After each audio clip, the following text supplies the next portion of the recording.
Mannalal G N केन प्रकार झगड़े का बहाना ढूंढते हैं। झगड़ा इसलिए करना चाहते हैं कि भारत आदिवासी पार्टी के कार्यकर्ताओं को भ्रमित करके। जो बहस, उस बहस को कैसे देखते हैं? देखिए, दिशा की बैठक थी, उस बैठक में स्थानीय विधायक आपका अध्यक्ष पूंजीलाल जी गहरी नक्सलवाद की परिभाषा बताएं, नक्सलाइट है क्या। पूंजीलाल जी गहरी अगर नक्सलाइट की परिभाषा बतावें तो ठीक है, नहीं बतावें तो उनको सरेआम उसका पर्दाफाश करना चाहिए कि नक्सलवाद किसे कहते हैं। सभी दोस्तों को नमस्कार, मैं हूं आपका अपना दोस्त सज्जन कटारा। स्वागत है सभी का मेरे यूट्यूब चैनल में। आज मैं बांसवाड़ा हूँ और हमारे बीच में आज, क्योंकि भारत आदिवासी पार्टी का पहला जिला अधिवेशन है बांसवाड़ा में, और पार्टी के संस्थापक सदस्य कांति भाई रोध हमारे बीच में है, और घाटोल से विधायक प्रत्याशी अशोक जी भील हमारे साथ में है। तो आज अधिवेशन के दौरान हमारी मुलाकात इनसे हुई, और कल से एक वीडियो बहुत ज्यादा वायरल हो रहा है। उस वीडियो को लेकर के चर्चा करेंगे और आज के अधिवेशन को लेकर के भी चर्चा करेंगे कि आज जो जिस तरह से अधिवेशन, क्योंकि पार्टी 2 सालों से काम कर रही है, उससे पहले भी कर रही है, लेकिन इस साल अधिवेशन शुरू हुए हैं, तो क्या योजना को लेकर के इन अधिवेशनों में क्या कार्य योजना बना रही है, सारी चीजों को लेकर बातचीत करेंगे।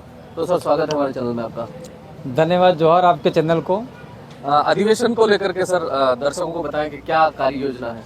ये जो हमारा अधिवेशन है वो हर जिले में अधिवेशन हो रहा है, और जिले में अब तक पार्टी का क्या ग्रोथ रहा और क्या कमी है, कौन से वर्गों को नहीं जोड़ पाए हैं, कौन से वर्गों को जोड़ा है, कौन से को नहीं जोड़ा है, और अधिकतम आदिवासी इलाके में जो पार्टी का प्रभुत्व है उस 5-6 जिलों में तमाम वर्गों को पार्टी से जोड़ा जाए और तमाम वर्ग के हितों की बात की जाए। साथ ही आदिवासी इलाके में, आदिवासी क्षेत्र में जो आदिवासियों के स्पेशल प्रोविजनल हैं उसको कैसे तरह पर लागू की जाए, और पार्टी का जो ग्रोथ है उस ग्रोथ को कैसे हम लोग आगे बढ़ाएं। इसमें महिलाओं की भूमिका कैसी रहे, गुजर की कैसी रहे, युवाओं की कैसी रहे, और इस सब को लेके हम लोग मंथन कर रहे हैं। और मंथन में पार्टी कहीं न कहीं आगे बढ़ाने का हम लोग प्रयास कर रहे हैं। जिला अधिवेशन का ये मोटो है, और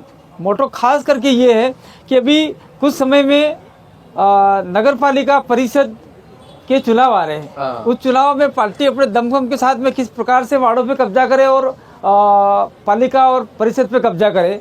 दूसरा चुनाव आ रहा है पंचायती राज का।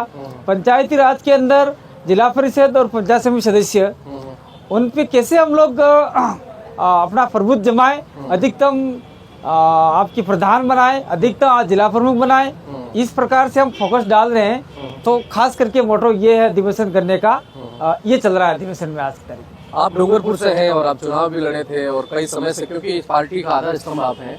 कल दिशा की बैठक थी और उस बैठक के दौरान बहुत ज्यादा वीडियो वायरल हुआ नेशनल मीडिया में, पूरे देश में उस वीडियो को देखा गया और अलग अलग तरीके से जोड़ा भी गया।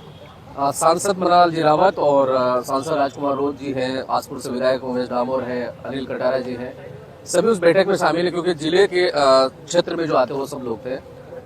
कल की जो बहस, उस बहस को कैसे देखते हैं? देखिए, दिशा की बैठक थी, उस बैठक में स्थानीय विधायक आपका अध्यक्ष होता है, और जो एमएलए होते हैं वो सदस्य होते हैं, और उस बैठक में कौन से काम हो रहे हैं, कौन यहाँ काम भ्रष्टाचार हो रहा है, क्या कमी है, क्या खमी है, इसको लेके बैठक थी। लेकिन मैं खास करके जो उपद्रव हुआ, मतलब उपद्रव ही माना इस चीज़ को, मैं ज़्यादा किसी में कुछ नहीं कहना चाहता हूँ, लेकिन मैं इतना कहना चाहता हूँ कि जो सांसद मन्नालाल जी रावत हैं और राजकुमार जी रोध हैं, दोनों में वाक युद्ध चल रहा है बहुत समय पहले से। तो इस वाक युद्ध को हमारे सांसद ने तो ड्रॉप कर दिया है, क्योंकि वो विकास चाहते हैं। वो लोग, मन्नालाल जी रावत ने वैसे ही जूता निकालने का प्रयास किया, वीडियो में दिख रहा है साफ साफ। तो राजकुमार थोड़े ऐसे देखा यार मेरे को जूता मारेंगे, तो हमें साफ साफ हम कहना चाहते हैं कि आप लोग ये धर्म की राजनीति, खास करके धर्म की राजनीति छोड़े, और आप लोग जो एक प्रकार का हवाई बात कर रहे हैं वो बात छोड़ें, और हमारे जो इलाके में, हमारे आदिवासी इलाके में, पिछड़े इलाके में क्या काम कर सकते हैं और हमें कितना काम करना चाहिए, इस पे फोकस डालना चाहिए। इसमें हमारे राजकुमार जी ने तो पूरा हमने कह दिया राजकुमार एमएलए को कि सांसद को कि वो अपने तरीके से काम करें।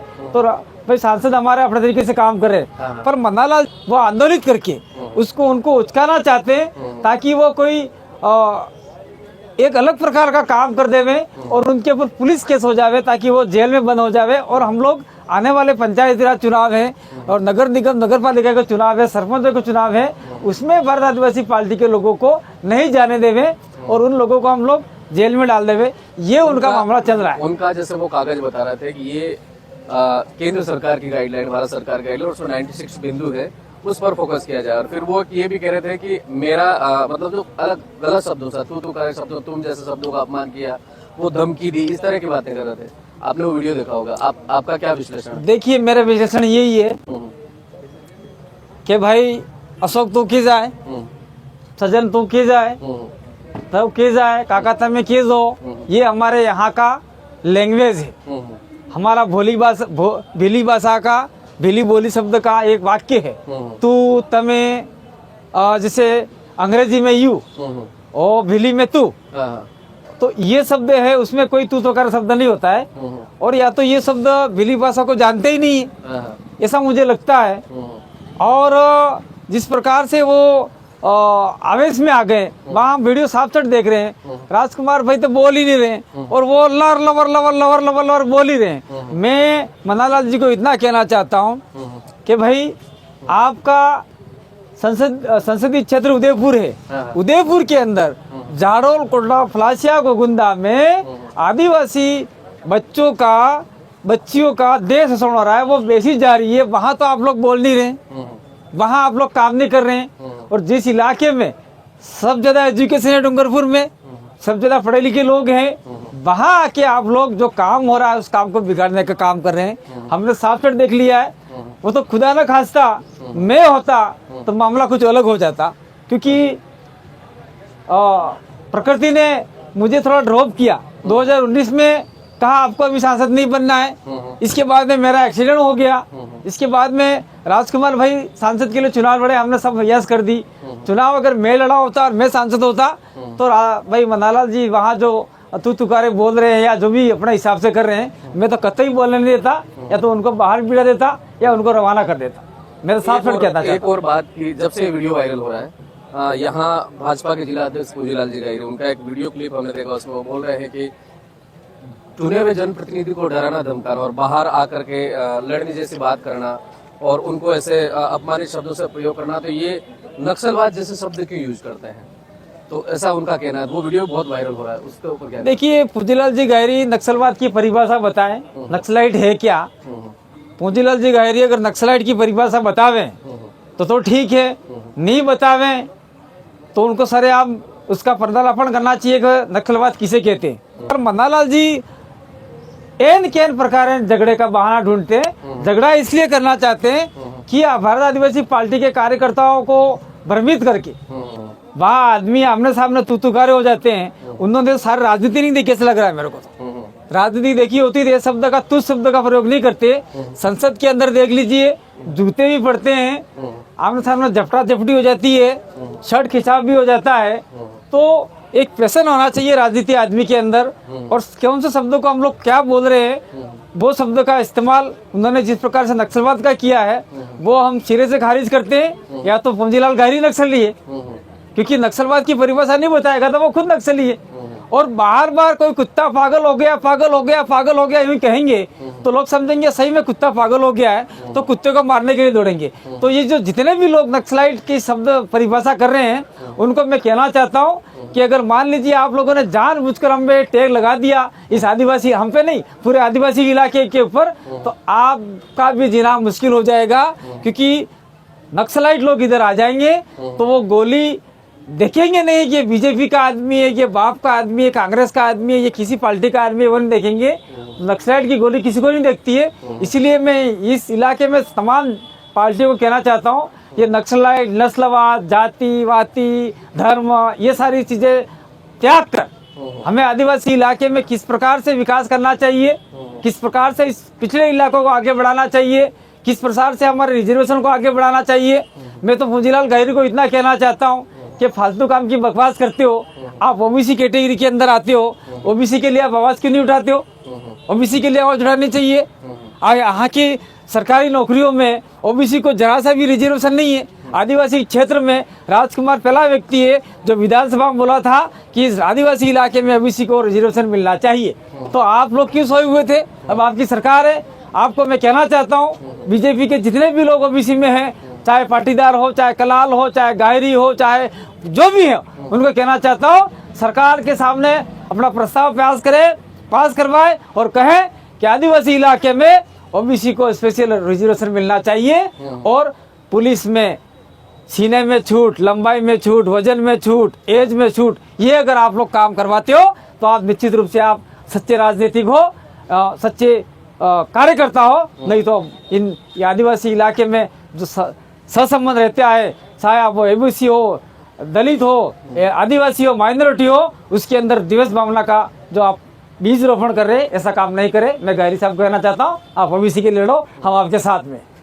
बहुत बहुत धन्यवाद। तो आने वाले समय में नगर परिषद के चुनाव भी आने वाले हैं, तो क्या भारत आदिवासी पार्टी बांसवाड़ा में भी नगर परिषद में अपने उम्मीदवार उतारेगी? देखिए, 2019 के अंदर मैं चुनाव लड़ा था लोकसभा का, और उस इलाके में मैं तो खुला कहना चाहता हूँ, इस इलाके में एक प्रकार का जो एक संघ चलता है, जो परेडें चलती है ढोल बजा के साथ में, वो कम की हम लोगों ने। इस इलाके में हम लोगों ने हिंदू, मुस्लिम और आदिवासी में समन्वय बिठाने का काम किया। लेकिन जैसे ही मैं चुनाव में हारने के बाद में फिर इस इलाके में मैं ऑफिस घुमा और मुस्लिम भाइयों को, हिंदू भाइयों को, आदिवासी भाइयों को एक मंच से बिठाने का काम किया।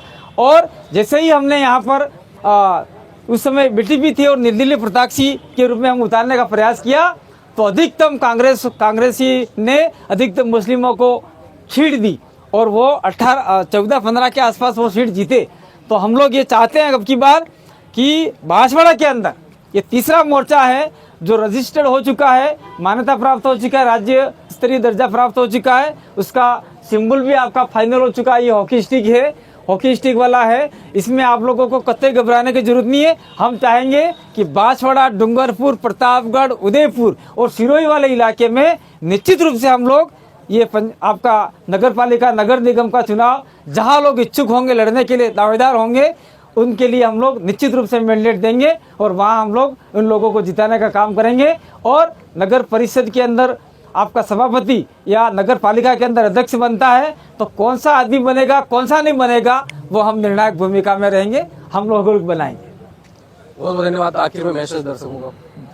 मैसेज दर्शकों को यही है कि आप लोग ये जो चारों तरफ से हवा आ रही है, धार्मिक की आ रही है, फलाने की आ रही है, टेकड़े की आ रही है, राजनेताओं को लड़ने की आ रही है, उन अफवाहों पे ध्यान मत दीजिए और अपने विकासात्मक कार्य, अपने विकासात्मक मुद्दे को अपने जो भी MP MLA उनके सामने रखिए। और ये धर्म की राजनीति और ये जो वर्चस्व की राजनीति चल रही है, उस राजनीति में आप नहीं उतरेंगे और अपने क्षेत्र के विकास के लिए आप लोग हरदम साथ देंगे, ऐसी आशा भी आप सभी को धन्यवाद। जोहार।